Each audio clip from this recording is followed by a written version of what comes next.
from Hollywood and the four corners of the world. You asked for it. Starring Rich Little.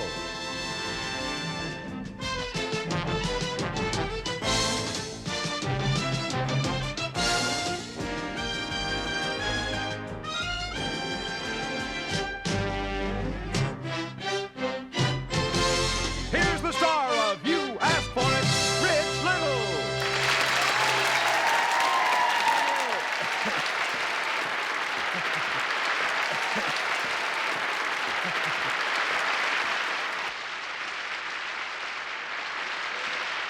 Thank you, and welcome to the only show on television that takes you around the world in 30 minutes just because you asked for it.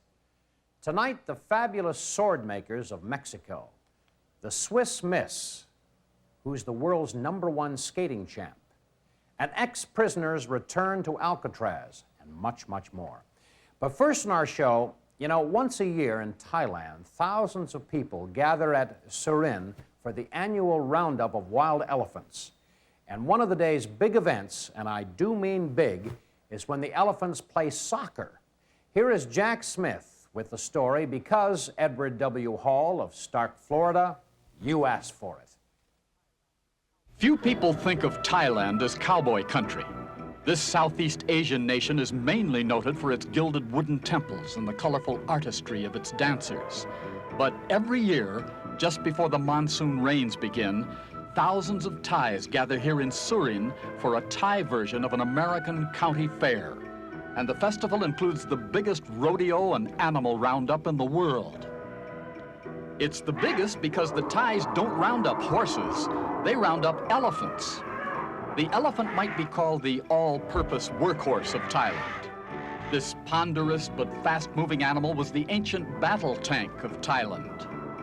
In the yearly elephant rodeo, the Thais reenact old battles. After advancing under the protection of the elephant tanks, the foot soldiers engage in hand-to-hand combat. The main business of the festival is the roundup of wild elephants. Riding tame elephants as skillfully as a cowboy rides his pony, the Thais use long poles to slip a rope noose over one of the hind legs of a wild elephant. Once captured, the elephant goes through a 5-year training course. At the age of 10, the tame and trained elephant is ready to go to work as the major farm animal of Thailand. They are especially useful in the lumber industry for hauling logs and picking up debris. And if 5 years seems a long time to train an elephant, just consider that he's usually good for 50 years, half a century of hard labor before retirement. But all is not work at the annual Elephant Roundup. A highlight of the festival is this soccer game, with elephants kicking a real soccer ball. And they seem to know what they're doing. Who knows, the next star of the game, the new Pele, may well turn out to be an elephant from Thailand.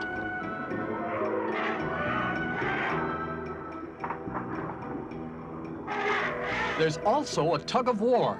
70 muscular Thai soldiers on one side, and one elephant on the other side. It might seem to be an unequal contest. And it is. The mighty elephant always wins. The losers bow to the winner, and in Oriental fashion, he gracefully returns the compliment. And you saw it because you asked for it.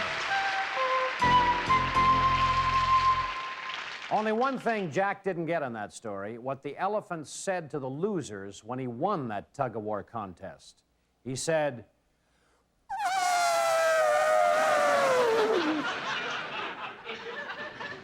after doing that, I think I should pack my trunk and move off.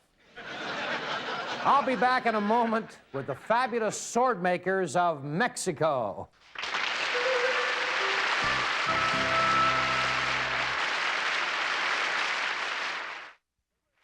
And now back to Rich Little. The ancient art of making swords and knives is slowly being lost in most parts of the world. But in Oaxaca, Mexico, the art is very much alive. We sent our Tony Thomas to Oaxaca for the proof because Gary Stevens of Lexington Park, Maryland, you asked for it. Guillermo Aragon is a sixth-generation sword and knife maker.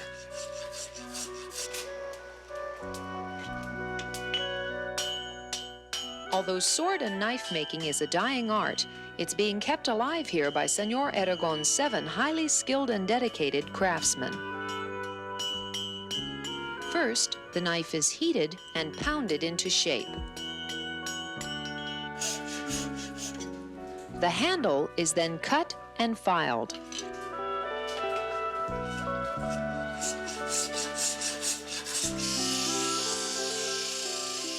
The blade is then sharpened and polished.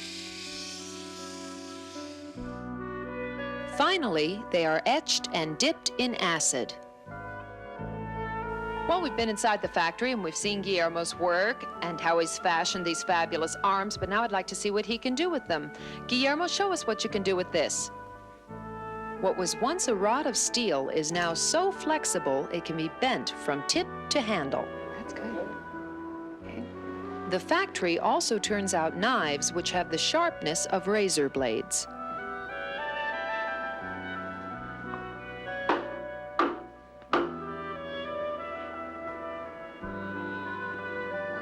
The machetes can duplicate that feat.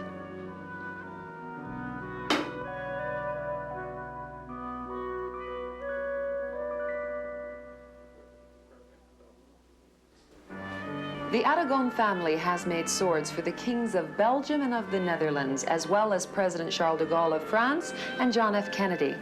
Sheridan Vandela is an American sword expert, and we've asked him to come here and show us the private sword collection of the Aragon family. Can you tell us what's so unusual about these swords and knives?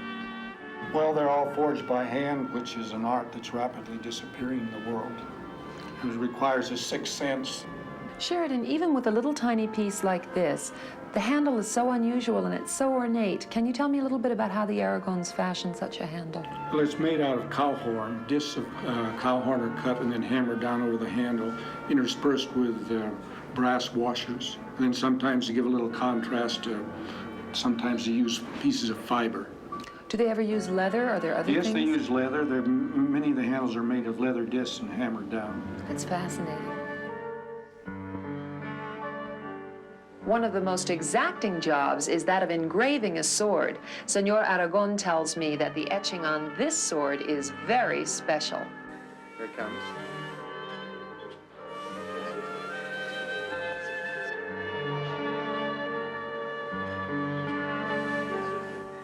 How about that, Gary Stevenson? Another first. Our own engraved sword, because you asked for it.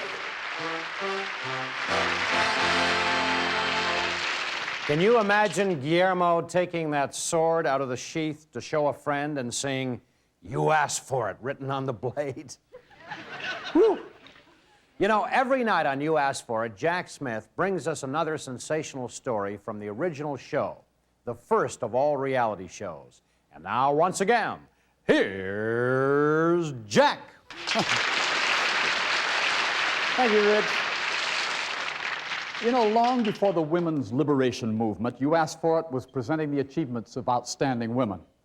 Well, back in 1959, we filmed Masako Katsura, a real champion in a field dominated almost completely by men.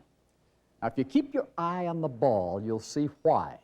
Here she is again, Masako Katsura.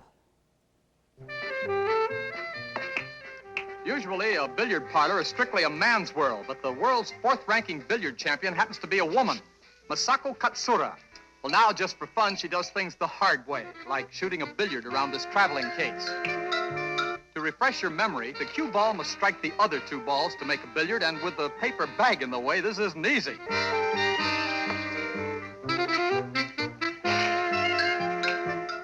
So close. Now keep your eyes on the two balls.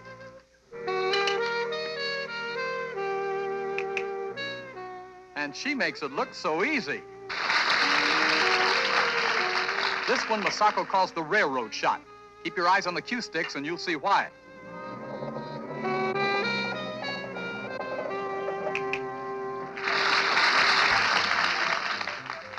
But the party is only beginning. A wine bottle is set in a direct line between the balls. Masako calls it her English shot.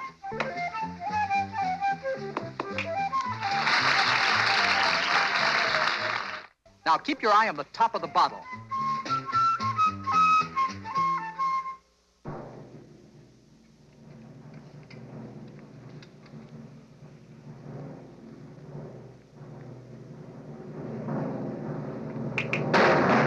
Ah, clean as a whistle. Well, now for the finale, the water-filled obstacle course. This is going to be a three-cushion billiard. That means she has to bank the ball around three sides of the table without hitting a glass.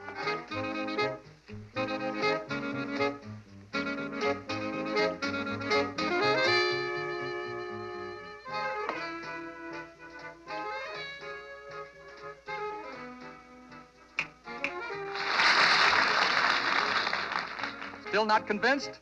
Well, let's look at it from another angle. No wonder Masako's going to star in a forthcoming television series of exhibition billiards. The world's fourth-ranking billiard champion, Masako Katsura. You asked for it. Oh, is she something? Didn't she, though? Oh, did she always get those shots on the first take? As I remember, yes. Pretty much, there were very few things done again. Boy, she's good. Really good.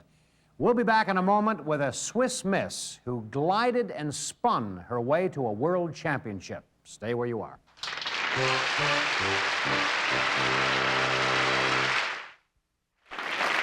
And now back to Rich Little. The life of a world champion isn't all winning trophies and accepting the applause of the crowd. For a behind-the-scenes look at the champion's life, we sent our Janet Langhart to Zurich, Switzerland. Lester Ekloff of Wellfleet, Massachusetts, you asked for it. At home in Zurich, Switzerland, Denise Billman might be just about any teenager. She has breakfast with her mother before school, takes care of her own room, and wishes she had more time to listen to some of her favorite rock groups. But there's work to be done. Denise isn't just any teenager. She's the 1981 world champion figure skater, and all these trophies are hers. 6 days a week, Denise's mother drives her to practice. And because there's no ice in Zurich during the summer, she often has to travel to a different town every day. For Denise, work involves practice, practice, practice. All under the watchful eye of Denise's mother, Heidi Billman, who also acts as her manager, choreographer, and costume designer. Although only 18 years old, Denise's polished perfection on skates shows why she's the world champion.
To be as extraordinary as Denise isn't easy.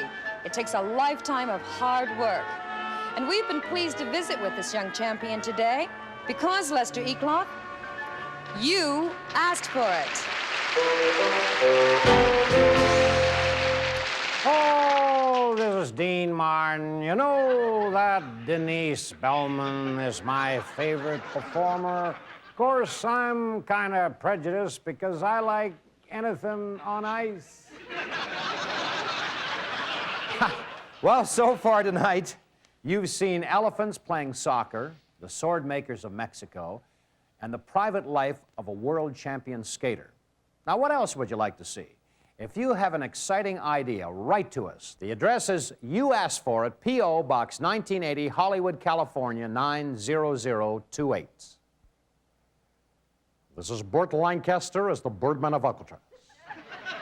They called it the Rock, or America's Devil Island.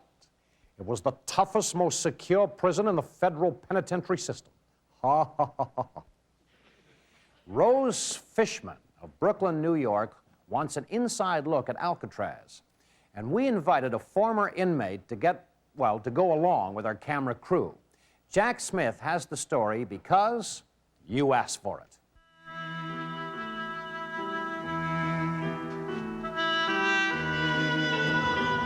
"40 years ago, Raymond Wilson came to Alcatraz as a prisoner. Today, he's come back as a free man. Ray had been sentenced to 15 years for a bank robbery.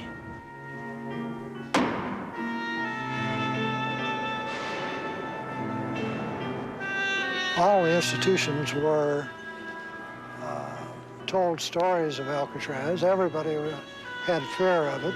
So when I got off the boat and landed here, I just didn't think there was ever going to be a tomorrow. This was Ray's cell for his years at Alcatraz. Prisoners were always locked in these tiny 5.5 by 8 foot cells, except for meals, while working, or during a brief exercise period on weekends. I can look back at some of the things that were real misery then and laugh at it today, but really getting down solid with it, it's, I know I went through a lot of misery. Prisoners here were completely cut off from the outside world. Originally, they were not allowed to speak to one another, had no newspapers, telephones, or radios. They could have one visit a month, but they had to shout through this tiny glass window. Ray had one visitor in 4 years. Prisoners ate in this dining room. During Ray's time here, the poor quality of food was a daily torment. To fight his constant hunger, Ray was eventually driven to take extra bowls of milk. That landed him here in D Block, the solitary confinement section.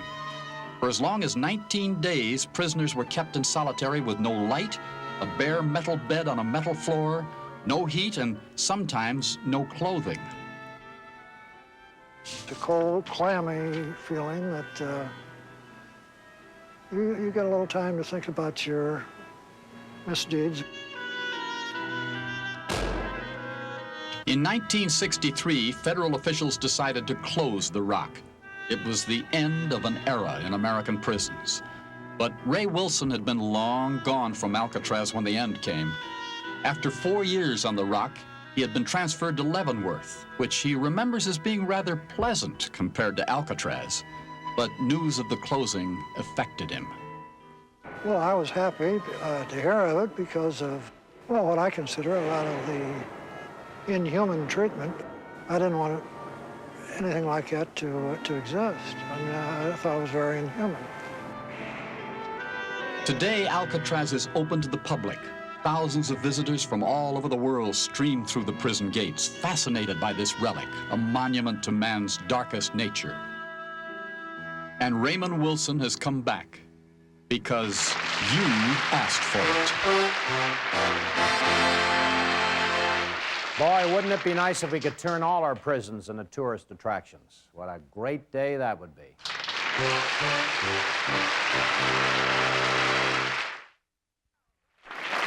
And now back to Rich Little.